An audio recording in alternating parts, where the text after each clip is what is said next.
My sister-in-law mocked me for years, saying you're nothing without my brother. She forgot I knew her darkest secrets. It was supposed to be a nice family dinner, a rare moment of peace. But Jessica, my sister-in-law, had other plans. She didn't just attack me. She ripped into my career, my marriage, and my husband, all with that sickening, triumphant smirk. And for the first time, I wasn't going to just take it. I barely picked up my fork before her voice, dripping with fake concern, cut through the quiet. Does Michael even get to breathe? Or is he just your personal servant now? My stomach instantly twisted into a knot, but I forced my tone steady. Excuse me. She gave an exaggerated shrug, swirling the wine in her glass. I mean, we never see him anymore. Or is that not allowed? A ripple of laughter spread through the room. Not awkward, uncomfortable laughter, but genuine amusement. Michael stiffened beside me, but before he could speak, his mother chuckled. Oh, Jessica, don't start. Like always, she got a free pass. Like always, I was expected to just take it. I plastered on a polite smile, even as my stomach clenched tighter. This was our dynamic, every single time. Jessica threw the punches, and everyone else pretended they didn't land. I could feel Michael tense beside me, his hand twitching, caught between reaching for mine or staying still. He hated this as much as I did, but he also knew his parents would just brush it off. But Jessica wasn't finished. She stabbed her fork into her salad, her voice sickly sweet. No, really, Michael barely visits us anymore. I mean, what kind of wife keeps a husband away from his own family? A wave of heat crept up my neck. I could already see where this was going. She wasn't just making a joke. She was planting a seed, a whisper of doubt in his parents' minds. Michael exhaled sharply, setting his fork down. Jessica, stop. But she just shrugged, swirling her wine again, looking utterly smug. What? I'm just asking a question. I could feel the weight of everyone's stares, the silent expectation that I'd laugh it off, just like I always did. For a brief second, my mind flashed back to another dinner, another conversation I hadn't been prepared for. I just mentioned you were between jobs, that's all. Jessica had said lightly, her voice coated in feigned innocence. Michael's mother had frowned. Lauren, you never mentioned that. Everything okay? Of course. I'd forced a smile, ignoring the way my gut twisted. Jessica had just added another notch to her belt, another public humiliation for me. Now I hesitated. If I'd offended myself, I'd be called too sensitive. If I ignored her, I'd let her win. No matter what I did, Jessica had already set the stage to make me the villain. I forced a neutral tone. Michael and I make decisions together. If he doesn't visit as much, it's because we're both busy, not because I control him. Jessica scoffed, her eyes glinting. Right. That's what controlling wives always say. The laughter came again, quieter this time, but no less humiliating. I swallowed down the sharp retort sitting on my tongue. What was the point? She'd been doing this for years, making snide comments about my career, implying I'd tricked Michael into marrying me, her favorite being that I was a gold digger, despite the fact I earned more than him. I had convinced myself that as long as I ignored it, she would grow bored. That eventually, she'd move on. But tonight, something felt different. There was a sharpness in her words, a quiet confidence that made my stomach churn. I thought Jessica just wanted to embarrass me, but the way she looked at me, that glint of satisfaction in her eyes, I realized too late. She was just getting started. I wish I could say Jessica's cruelty was new, but the truth is, it had been there since the day I married Michael. She never liked me. Not because of anything I did, just because I existed. From the start, she made it clear she saw me as an outsider, the woman who stole her brother. At first, I thought it was normal sibling protectiveness, something that would fade. I made every effort to be kind, to include her in our lives. I invited her for coffee, complimented her promotions, even defended her when Michael got frustrated with her selfishness. But nothing was ever enough. Jessica didn't just dislike me, she resented me. Maybe that was the real reason, not just because I married Michael, but because I was everything she wasn't, independent, ambitious, unwilling to let her manipulate me like everyone else did. She had a habit of making backhanded comments, always subtle enough to be played off as jokes. If I cooked dinner, she'd wrinkle her nose and say, "Oh, Michael must miss Mom's cooking." If I dressed up for a family event, she'd smirk and murmur, Trying a little too hard, aren't you? Michael defended me when he could, but it never made a difference. His parents adored Jessica. She was their golden child, the one who could do no wrong. Every cruel remark was brushed off with, "Oh, that's just Jessica. She doesn't mean anything by it." But she did. For a long time, Jessica's games were just an annoyance, death by 1,000 cuts. But things took a chilling turn when she wormed her way into my professional life. I work in corporate finance, a demanding but fulfilling job I had built from the ground up. I took immense pride in my work, in my reputation. My performance was strong enough that I was being considered for a major promotion, one that would significantly increase my salary and put me in a leadership role. Then, Jessica got a job at my company. She didn't earn it. She got in through connections, one of Michael's family friends who pulled strings to land her a position. I knew it was going to be a problem the moment I heard, but I told myself to keep my head down, to stay professional. That didn't last long. From the moment Jessica started, she acted like she owned the place. She dropped our family connection to everyone who would listen, making sure they knew we were sisters-in-law. At first, it was just little things, expecting me to show her how to do everything, even though we weren't on the same team. But it escalated. She started taking credit for my work, casually slipping into meetings to add input on projects she had nothing to do with. She hinted to our colleagues that I was slacking off, subtly undermining me in ways that were hard to prove but impossible to ignore. Then came the real blow. I was in the final stages of my promotion process. It was between me and one other candidate, and then, out of nowhere, a major error surfaced in one of my reports. An error I hadn't made. At first, I thought it was a mistake.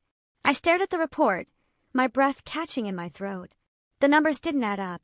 I double-checked my original files, scrolled through emails. Nothing. The error wasn't mine. A slow, sinking realization crept over me.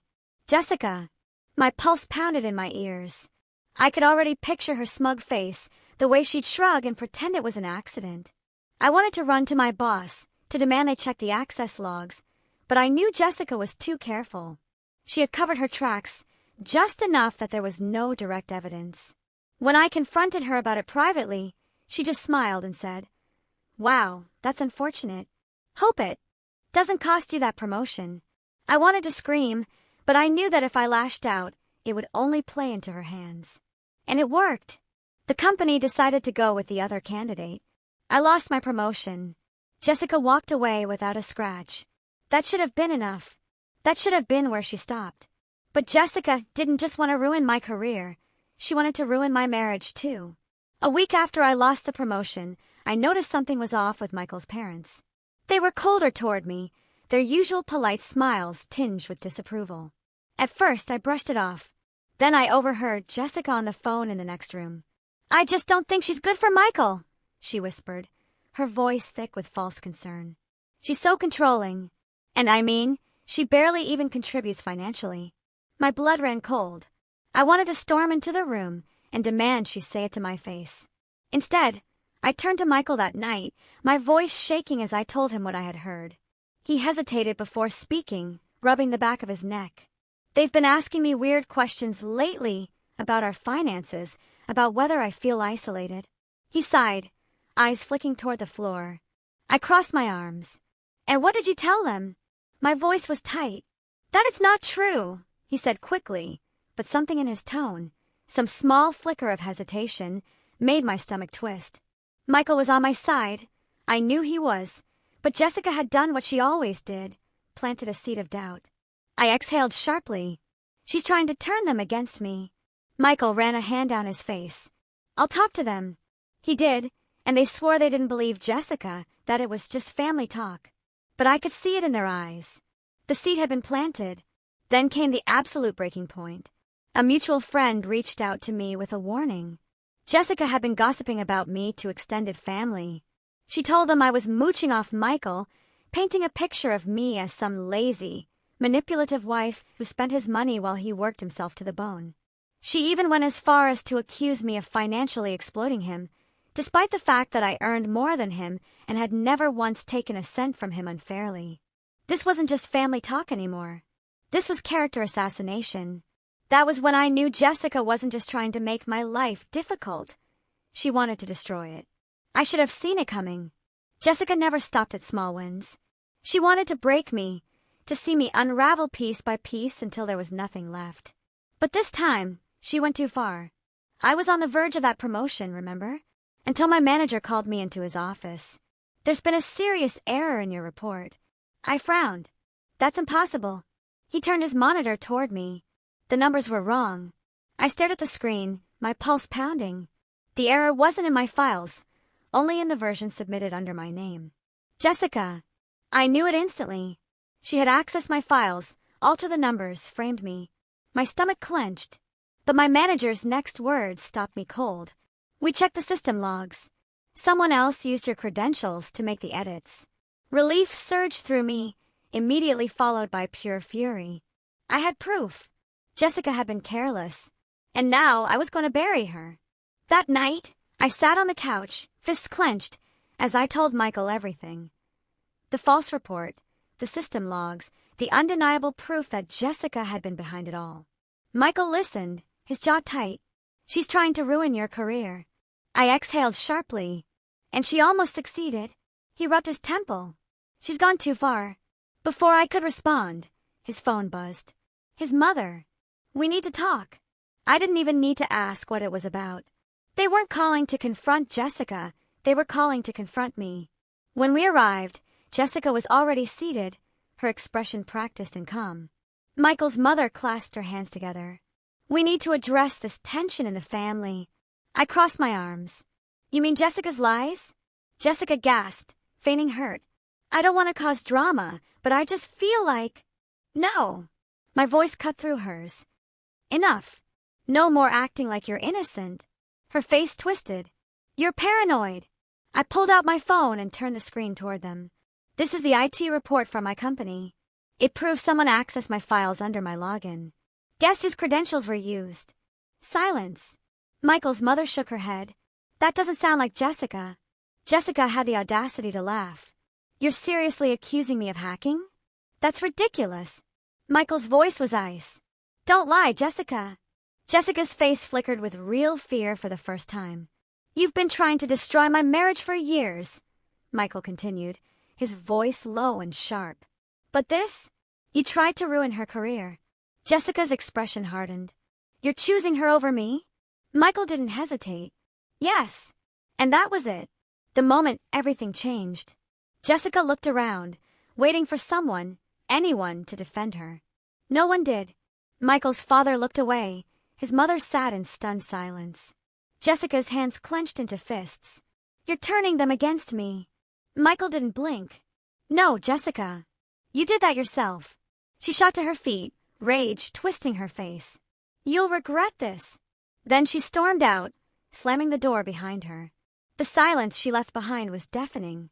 Michael exhaled and turned to his parents. Believe whatever you want. But if you defend her after this, we're done. His mother's lips parted, but she didn't argue. For the first time, I saw doubt in her eyes. Maybe she wasn't ready to admit the truth, but she couldn't ignore it anymore. That night, as Michael and I drove home in silence, I realized something. Jessica had finally lost. Her influence was fading, and I had no doubt she wasn't going to take it well. This wasn't over. Not yet. Jessica was gone. For the first time in years, I didn't have to watch my words at family gatherings, brace myself for snide remarks, or feel the slow, burning humiliation of her jabs disguised as jokes. But I knew better than to think this was truly over. Because Jessica never lost quietly. The first sign of her next move came 2 days later. Michael's parents had gone silent since the confrontation. No phone calls, no texts. Then, out of nowhere, his mother called. Her voice was tight, clipped. Michael, you need to fix this. Jessica is struggling. Michael stiffened beside me. Struggling with what? With everything. She's devastated that you turned against her. A pause. She's your sister, Michael. You can't just abandon her. I closed my eyes, already knowing where this was going. Michael exhaled. Mom, she didn't make a mistake. She deliberately tried to sabotage my wife's career. His mother ignored that. She's having a hard time finding work. I clenched my jaw. Of course she was. After Jessica's failed sabotage attempt, the news had spread. Coworkers who had once tolerated her nonsense weren't staying quiet anymore. HR was investigating her for misconduct, and whispers about what she had done were making their way through professional circles. Jessica wasn't just losing her grip on our family, she was losing her reputation. And now Michael's parents wanted us to fix it. That evening, we were barely through the front door when Michael's phone buzzed again. Jessica. Michael let it ring. Then another call. And another. Finally a text. At least hear me out. Against my better judgment, Michael called her back. What do you want, Jessica? There was no venom in his voice, just exhaustion. Jessica sniffled on the other end. I know I messed up, okay? But I'm in a bad place. I lost my job, and I have bills piling up. Michael's expression didn't change. Then a beat of silence. I need money. There it was. The real reason for this call. Jessica wasn't sorry. She wasn't calling to make amends. She just wanted something from us. No. Michael's answer was immediate. Jessica's voice sharpened. Michael, please. I said no. Her tone changed instantly, the fake vulnerability snapping into pure rage. Oh, I see. She got to you, didn't she? She turned you against me. Michael's knuckles whitened around his phone. You did that all on your own. I thought she'd keep begging, maybe try to guilt him again, but instead, she muttered something under her breath and hung up. And I knew this wasn't over. It started slowly. A vague post on Jessica's Facebook. Betrayal hurts the most when it comes from family. Then another. Some people will do anything to make themselves look good while destroying others. And finally, her most calculated move yet, a fundraiser. Jessica created an online campaign, spinning a dramatic sob story about how she had been wrongfully terminated and unjustly blacklisted. She painted herself as the victim of an unnamed toxic work environment and claimed she was on the brink of losing everything. And of course, she made sure to imply that I was behind it all. I trusted the wrong person, and now I'm paying the price. At first, she got some sympathy, a few small donations trickled in. Then, people started calling her out. Former coworkers left brutal comments, exposing her lies. You didn't get fired because of office politics, you got fired because you were sabotaging your own colleagues. How about telling the truth for once, Jessica? One person even donated $1 just to write. Try honesty next time. Her fundraiser flopped within a week, and for the first time, Jessica had to face real consequences. I thought that was the end of it. But Jessica had one last card to play. A week later, Michael's parents showed up at our doorstep. I opened the door, my heart pounding. What are you doing here? His mother's expression was hard. We need to talk. Michael appeared behind me, his posture immediately tense. If this is about Jessica, his father cut him off. She's being evicted. I blinked. What? She lost her job. She can't afford rent, and we can't support her forever. My stomach twisted. I already knew what was coming next. His mother exhaled. We need you two to take her in. Michael went still beside me. I felt rage rising in my throat. Take her in? After everything? I let out a sharp, humorless laugh. Absolutely not. Michael didn't even hesitate. She's not our responsibility. His mother's lips thinned. She's family. Michael's voice was ice. She stopped acting like family a long time ago. His father's jaw clenched. You're willing to let your sister be homeless. His mother's voice cracked. Michael. But Michael didn't waver. She made her bed. His mother's eyes filled with fury. Then you're no son of mine. Michael's breath hitched, but he didn't flinch. If choosing my wife over a toxic sister makes me a bad son, then fine. His voice hardened. Don't call me again. He shut the door.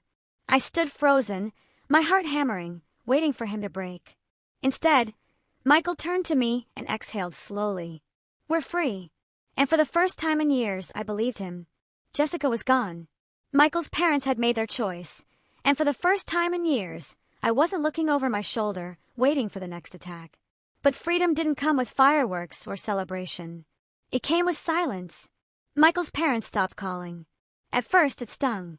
Despite everything, a part of me had hoped they'd come around, that they'd see Jessica for who she truly was. But they didn't. Instead, they clung to their version of reality, where Jessica was the victim and we were the villains, where their son had abandoned them. Michael didn't talk about it much, but I knew it hurt him. One night, as we lay in bed, I felt him shift beside me. Do you think they'll ever reach out? His voice was quiet. I hesitated. Maybe. But only if they need something. He let out a soft, bitter laugh. Yeah, that's what I'm afraid of. I turned toward him. Are you okay? He exhaled, staring at the ceiling. Honestly, yeah. I think I am. And for the first time, I believed him. Because Michael wasn't their puppet anymore. What happened to Jessica? At first, she tried to keep up appearances. She posted filtered, curated photos on social media, coffee shop selfies, fake smiles, captions about self-growth. But it didn't take long for the cracks to show. Her fundraiser flopped. Her job applications went nowhere. And when people stopped feeding her drama, she had nothing left. Then one day, her accounts went silent. She vanished. Mutual friends told us she had moved back in with Michael's parents. They weren't thrilled, but they had no choice. She burned every bridge, and now she was their problem, not ours. For the first time in years, I felt light. No more battles, no more whispered gossip, no more war with a woman who had spent her life making mine miserable. One evening, as I sat on our balcony watching the sunset, Michael wrapped his arms around me from behind. You're smiling, he murmured. I leaned into him. Yeah, I think I finally feel free. His grip tightened. We both do. Because Jessica was gone, and we weren't looking back. But here's the thing. A few nights ago, unable to shake the weight in my chest, I wrote a post online. I explained everything. The sabotage, the manipulation, the way Michael's parents had cut him off because we refused to take Jessica in. I expected mixed reactions. Instead, the responses were overwhelming. NTA. Jessica is an emotional black hole. You were right to get out. Your in-laws didn't lose a son, they lost control over him. You and Michael deserve peace. Don't let guilt pull you back into their toxicity. Hundreds of comments, all saying the same thing. I felt relief, but also doubt. Because Michael, he still looked haunted. He wasn't the same. Even though he chose me, I could see the pain of losing his family weighing on him. So here I am, asking, did I do the right thing? Because I'm finally free, but my husband, he just looks broken. What do I do now?